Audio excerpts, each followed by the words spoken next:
Hey everybody, it's Zach and I like movies, and today I'm talking about the brand new epic from Ridley Scott, Napoleon. Kinda says all you need to know. Napoleon. It's about Napoleon Bonaparte, the great conqueror of France, lover of big garish paintings of himself and water slides, Napoleon Bonaparte. And yeah, it's a story about his rise to the ranks. He became emperor. Napoleon. Says it all in the name. And this one was an interesting one to come out from Ridley Scott, mostly because there was kind of not really been like a definitive Napoleon movie. Like there was I think it was 1971. It was called Waterloo, which famously did not do well, and very infamously, the Stanley Kubrick, tried for years to get a Napoleon movie made, decades even. Never went anywhere. And so here's Ridley Scott really just doing it. Like, that's kind of a flex.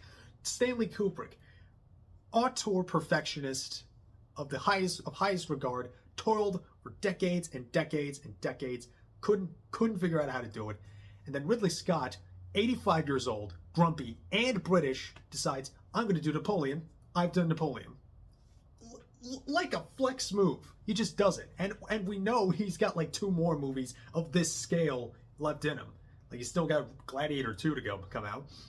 But so and it's very interesting in terms of like the kind of movie it is, because this is a big movie, a big, grand, great man of history, historical epic that is genuinely in awe of Napoleon's accomplishments and his conquerings and his battles, but has absolutely no respect for him as a person.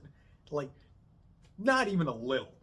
And and like I said, it's so very detailed in like, it's so very lovingly created, all these great battles, and they are grand battles. Like, no one's really doing it big like Ridley Scott is. There are these hundreds, even thousands of extras in all these battles, like, and they look big too, and they feel massive, and they're dreary, and the sound of the cannons, even in a standard theater, this is very much worth your time, very much worth your money, because the sound of it, the splendor, and the big scale, all these extras running around, the cannon fire is booming and loud. Even in a standard theater, this looks great, and it would look even better in like an IMAX if you could find one.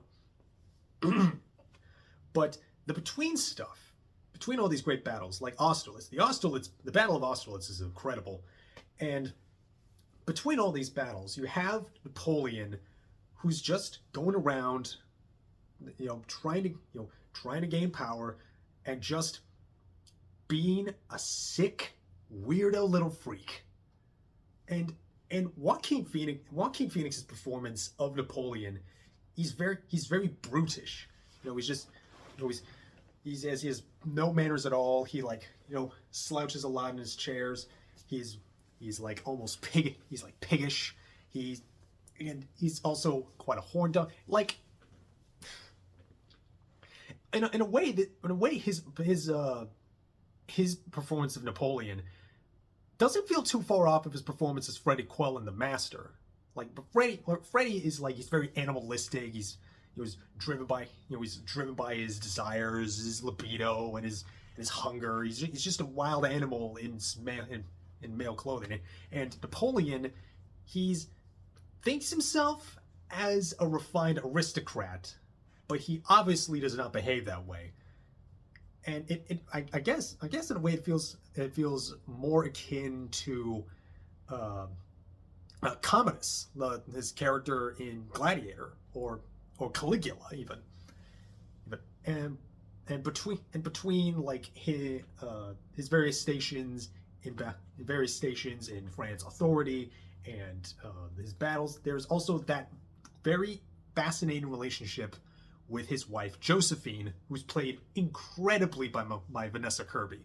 She does fantastic work. and gets excellent drama out of what honestly could have been very cast aside character. And it, because like they make her, they give her dimensions, they give her a sense of having authority under and over Napoleon, like, and like the way that she, and like there's, when they first meet, they have they have this this private meeting, and she like kind of seduces him, but in a way that like denotes power. It denotes a seduction, yes. It also does an invitation, and it does an agreement. And the way Kirby delivers it is so compelling. And it if you had a lesser actress, this would not have worked. That a role like that would not have worked as well. And which is kind of one of my major problems with this cut of it, is that you can tell that there's not a whole lot. You can tell there's things missing. A lot of the way it's structured is you have a lot of these moments, and they kind of crescendo up, and they build and build, crescendo up, and then they sort of like iris out and white, and then they come back to a later scene. And on the whole, it does feel like there's this Wikipedia paragraph, there's this Wikipedia, and then we'll move on to this paragraph of the Wikipedia entry. And there's a way, and I know that there is a 4-hour cut inbound that's set to be released on like Apple TV Plus, and I wonder how much of Josephine's stuff was like left out, and really their relationship is so fascinating, and it's also very funny because of like how much of a just a weird freaky little dude Napoleon is. Like he like when he's in front of other people, when he wants to have sex with Josephine, he like literally goes like like he's like literally begging for sex in front of other people. Like he crawls under the table, just coming at her, like making all these like dumb animal noises. Like it's clearly played for ludicrous, because and a lot of the relationship is very ludicrous, and some of the lines are so patently absurd, and again, it's not unintentionally comical. It is intentionally. You don't write "Destiny has brought me to this lamb chop" without knowing how that sounds or how that's gonna come off in like this big lavish set with all these garish. And by the way, all the set design and especially the costumes are impeccable. These are amazing, well-detailed costumes that I think is kind of hindered by the cinematography. This movie has like that sort of like washed out, sort of darkish blue color grading that you see in a lot of Ridley Scott epics, at least more lately. Like they had in The Last Duel, you had like I think All of the Money in the World, and that color grading really does do these costumes a disservice. And especially if you've ever seen any portrait of Napoleon, whether it's him, on the horse, with the flag and his drapery. This is a guy who loves himself some garish, gaudy pageantry. And I really wish we could see more of that. See more of the big, bold, gaudy colors. And but that's just one thing that I know that all the history nerds, if you know your history, you are gonna hate this movie. No least in part thanks to Ridley Scott's really just like could give a fuck, really could just give a fuck press tour, where it's just like he's like responding to like all these critics of like, oh, what do they know? Were they there? Then no, then shut up. It's very funny, but man, if you're a history buff, you're gonna hate this. I'm very excited to see what the Nick Hodges video for this is gonna look like. It's probably gonna be very, uh,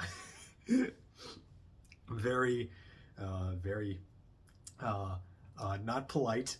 But I think even despite historical inaccuracies, I think the movie itself is so very compelling in its own way, and I think it's such a. I think it is so fascinating because it really does not hold any respect for Napoleon.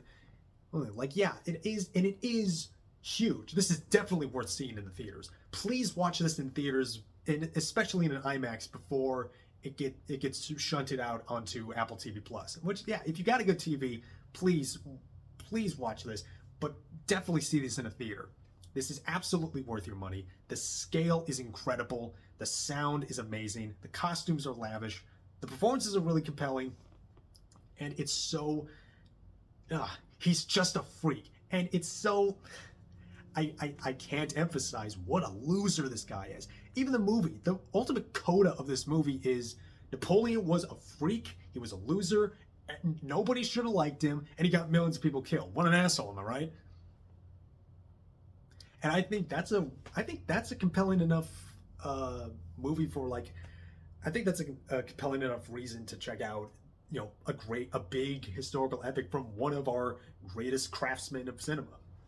And I think, and yeah, Ridley Scott typically lets his great skills as a filmmaker kind of go to waste on like these very, very mid-tier screenplays.